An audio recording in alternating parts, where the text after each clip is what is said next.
Nasiruddin from Government University here with you again after a long break. As you know that the COVID-19 has discontinued all processes of the learning.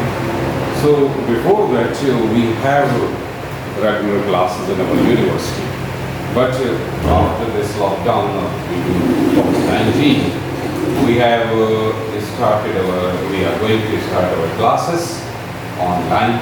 So the university has arranged a channel on YouTube for you, because I know it is very difficult for you that you can continue your learning process at the same time. We have tried on Skype as well as on Zoom to collect all the students at the same time, but due to some connectivity problem and the poverty of these students, because the students cannot afford the internet and other. So the chairman also is Dr. Tariq Sahab also have a concern with it, that the students have a connectivity problem, they have a poverty problem. So they are trying to discuss with the telecom companies to get their student package. So inshallah, very soon you will have all these facilities. We will continue online classes just like your classes as regular in your institution. We will try to connect you at the same time at your homes, and you will connect at the same time with the teachers, but at present it is not possible. So what we have done, we have recorded all the teachers, especially the chemistry teachers, the teachers of the computer sciences, the teacher of botany, the teacher of zoology. They are going to record their lectures, and through our MIS system, we have developed a YouTube channel, and we are putting a series of lectures there. And inshallah, your learning process will remain continued through this sort of a medium. Now, as far as my concern, we were discussing the diversity of the plants, and in our regular classes we have already discussed the bryophytes as well as some of the part of pteridophytes. You know, we have discussed that there are two main divisions of the plants. Number one was the bryophytes, the non-vascular plants, and the Pteridophytes, the vascular plants. And according to we have also discussed so many classifications of the bryophytes as well as the Pteridophytes, the vascular plants,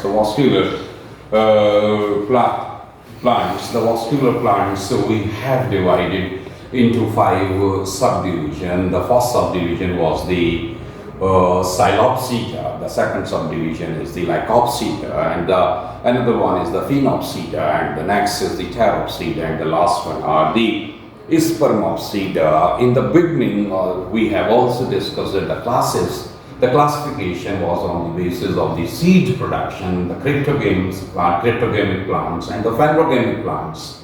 The cryptogamic plants, the non-seeded plants, we have discussed, and the phanerogamic plants, the seeded plants. But after that, some classification has been changed. Some of them has been bryophytes, as well as the Sphenopsids, the Lycopsids, the Sphenopsids, as well as the Pteridophyta. The Pteridophyta contain the Felicini, and the seed-producing plant, the Sphenopsids, the gymnosperm and endosperm.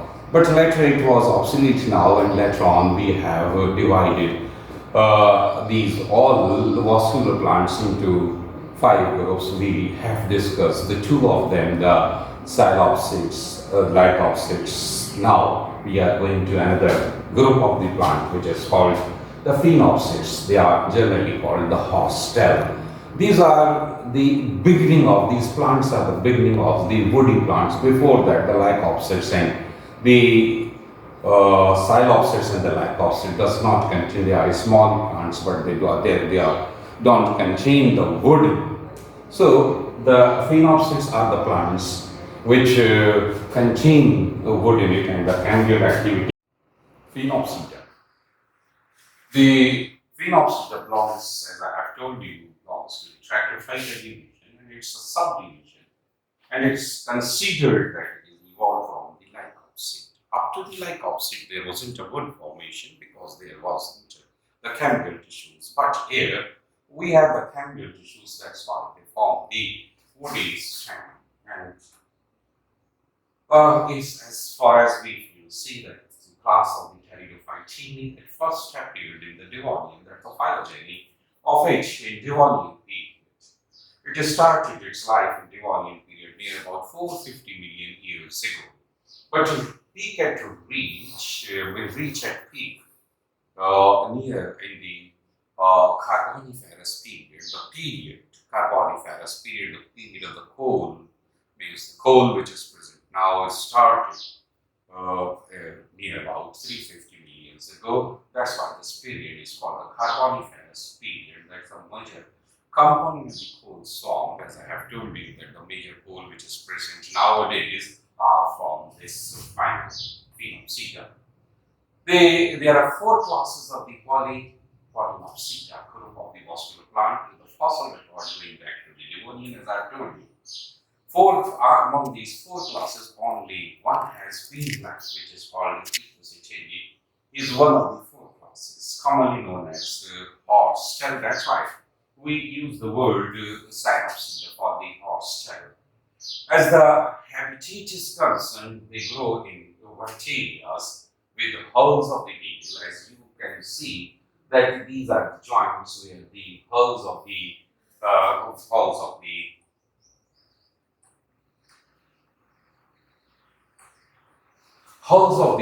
needle-like leaves are present. The circle of the hulls, the circle of the leaves are present at each joint.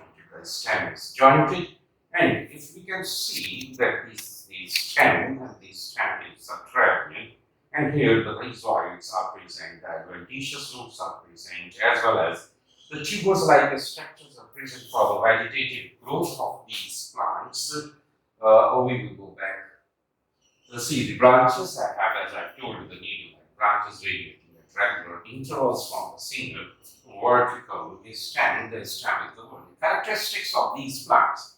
The stem is characterized, as I have shown you, by the jointed stem with the hulls of the leaf and the branches borne at the joint or nodes. Examples of these plants are the Equisetum. They grow in the temperate region, a small plant, 4 to 5 centimeter in diameter, while 12 meter in length. Fossil genera is one of the fossil genera is Calamites, tree-like.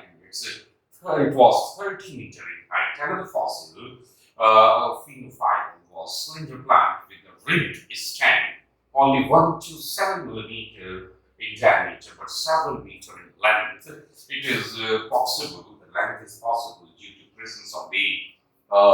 due to the presence of wood present in them. So its main function, as we know, we have already discussed, the plant has the alternate run of the generation. Two types of the generation are produced in plant. One is called the sporophyte, and another one is the gametophyte. The function of the sporophyte is to produce a spore for the asexual reproduction, and the function of the gametophyte is to produce the gametangia, which produce the gametes, and these gametes fertilize to produce embryo, and from the embryo the another generation, which is a sporophyte, is formed. So for the spore production, we require the special type of the structure which leaves like a structure which is called a spore. And whenever these sporophylls combine from a cluster, this is called either cone or flower, or we can primitive plants, or in the lower plants we call them the stalks. So here the sporophyte contains some special branches, except the branches which produce the needle-like leaves. They are brown branches, and these branches bear at the tip is tuberous, means the bunch of the sporophylls or the sporangiophores. So the main plant is the sporophyte here. In all the trachyphytes we have already discussed, the main plants are the sporophyte, and the non-dominating generation, or the small generation, a small lived generation, is the gametophyte. The main plant is the sporophyte have adventitious roots, woody stem, needle-like. We have already discussed the needle-like green leaves, and the bunch of these special leaves. These leaves are called as sporophylls, and the sporangiophores. And I have told you the sporophylls sporophylls, or you can say the sporangiophores, because it bears, the sporangiophore means the sporangia bearing leaves, or sporophylls, the spore bearing leaves. Sporo means a spore producing or a spore bearing, phylls are the leaves. Sporangiophore, the spore bearing structure. The sponge of the sporangiophore or the sporophyll are called strublus, indicates that the strublus is the bunch of sporophylls or sporangiophores, and we have already also discussed that the strublus produce at the apex of a special brown colored branch. These sporangia produce the hormone spores. The hormone spores is a type of these spores which are morphologically similar, but the spores are always produced by the meiosis. When the spores are produced by the meiosis, they are always genetically variable from each. Gentlemen, the sporangia, each sporophyll bears a sporangia at its base, contain the spore mother cells, because the spore mother cells are the cells which are meiotically divide to produce the spores. Each spore mother cell produces 4 spores. Number of these sporangia are attached at the underside of the head of the sporangiophore or sporophyll, or ring-like outgrowth are present around these spores, and these are called the anthers. The number of these sporangia on each sporophyll varies from 5 to 10. You can see here, this is the strublus, and these strublus have this sporangiophore, and the base of these sporangiophores you may have sporangia at the base of each here, and here we can see caudally the sporangia, and around this sporangia the special type of the leaves are present, which are called annulus, and these help each spore mother cells. You can see here, these spore mother cells have divided meiotically to produce 4 spores. All of these spores are 4-layered. Outermost wall of these 4 layers is called epispores, in which the 4 bends are present. These walls separate on drying, and the bends are called the elaters, and these elaters are also called the hepita.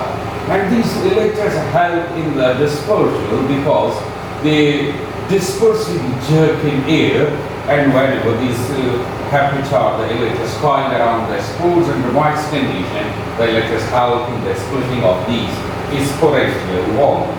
Then after that, whenever these spores drop at a proper substratum, they have this proper substratum, proper food in the substratum, or the moisture is there, they start dividing their cell to develop a gametophyte. The small gametophyte is just a small proteus, but it is developing independent. It is not dependent on a sporophyte reproduction. You can see that it is green structure, it's a variable structure. Whenever it is green independent, usually you can see from here, you can't see that it's a circular structure having a rhizoids on it, the gametophyte having gamete producing bodies, gametangia on it.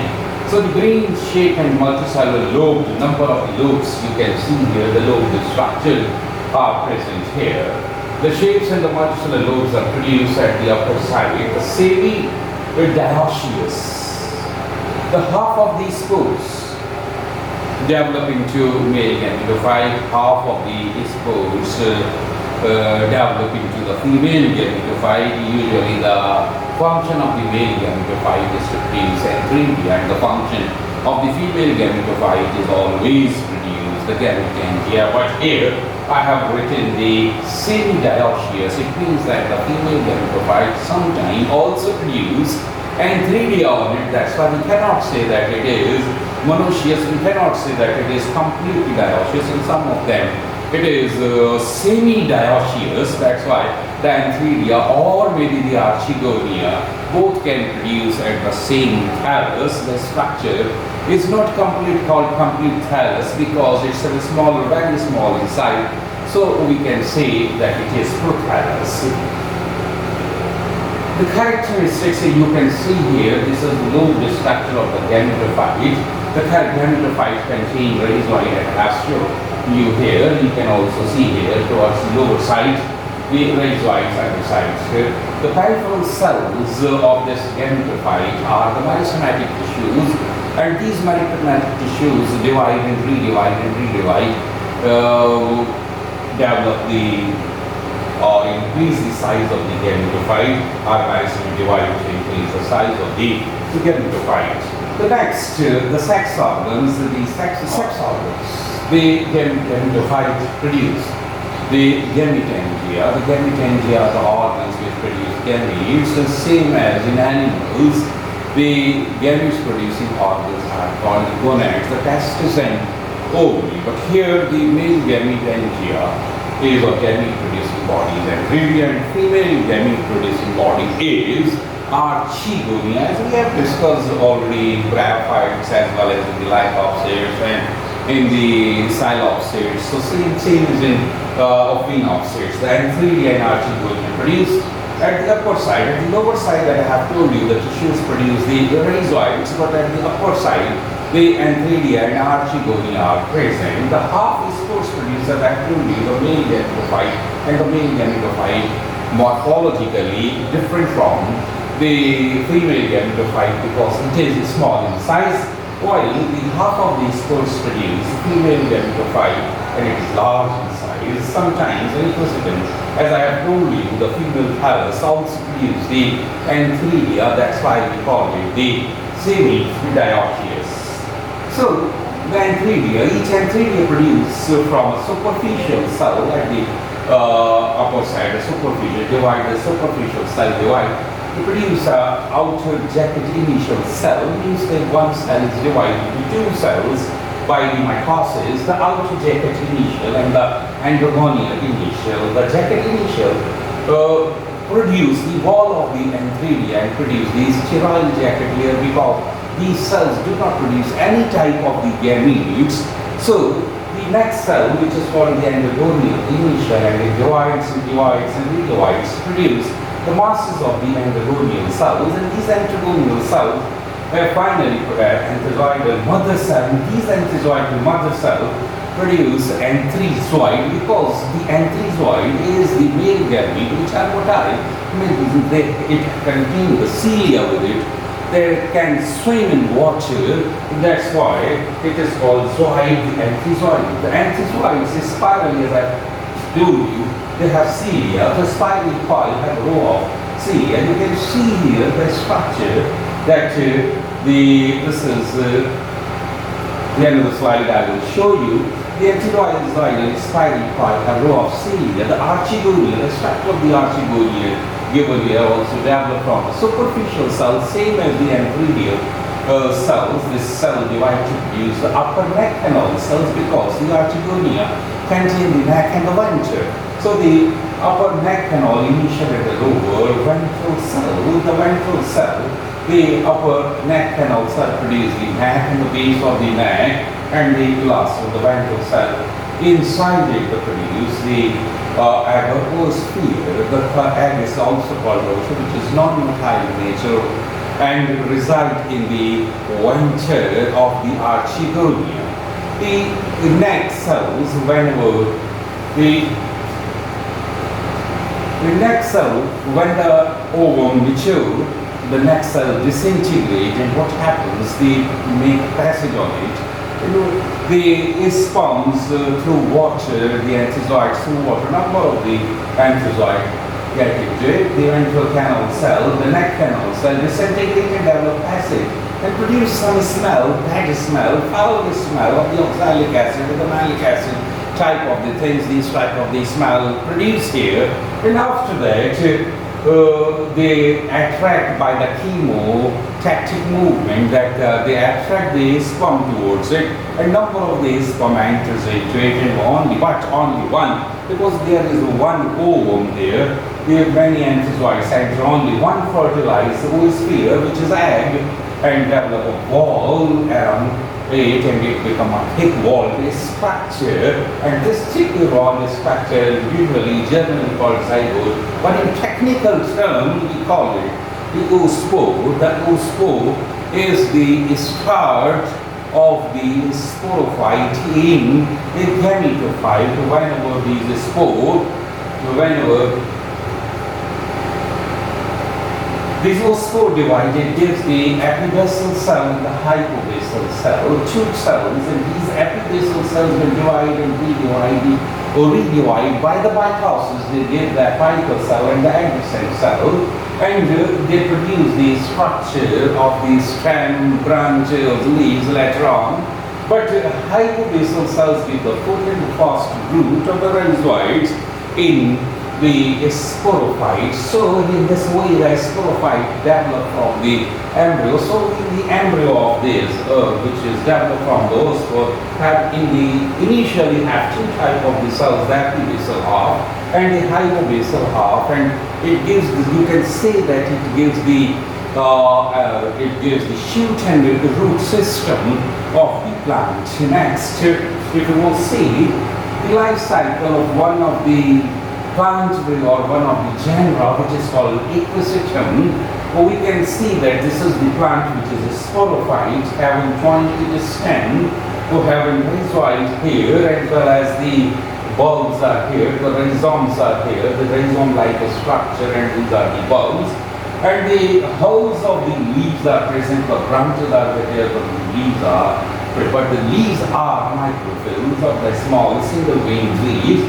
Some brown branches which contain the strobilus at the tip of it, and these strobilus contain the sporangiophore, and the sporangiophore contain the sporangia in it, and these sporangia have spore mother cell in it, and these spore mother cell by the process of the only one the meiosis takes place and produce four, each in the spore mother cell produce four spores, and these spores through the later disperse in the air and reach at the substratum. When it reaches at the substratum, by mitosis, divide, redivide, it produces a lobed gametophyte, and the lobed gametophyte gives amphilia, archigonia. This one is the male gametophyte, which is small in size, this is large in size, and this produces this develop amphilia on it at the top towards the lower base.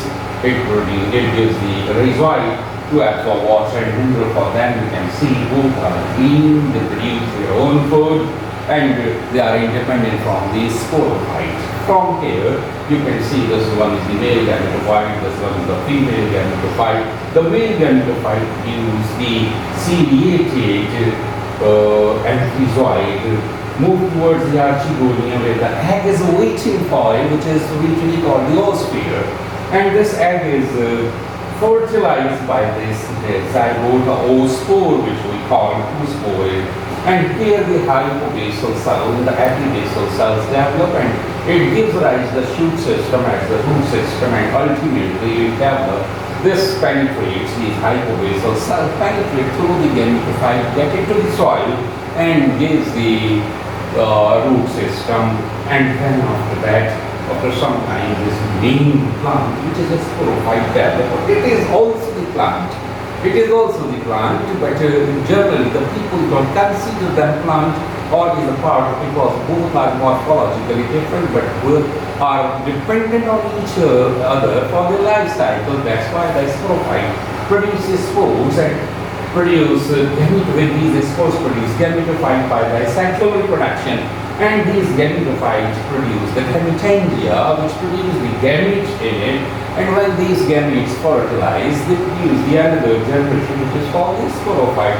So the asexual reproduction alternate with the sexual reproduction to produce the sporophyte and gametophyte, which are necessary for their life cycle. I think we have learned a lot about the Sphenopsida. These are the plant Sphenopsida, which are important. No longer we have this with us. Only the Equisetum is present with us. Most of them are fossil, and we are using as a code nowadays. I think if you have some query about it, if anything which is not clear, you may ask to me on WhatsApp or on other messages. Thank you very much for listening.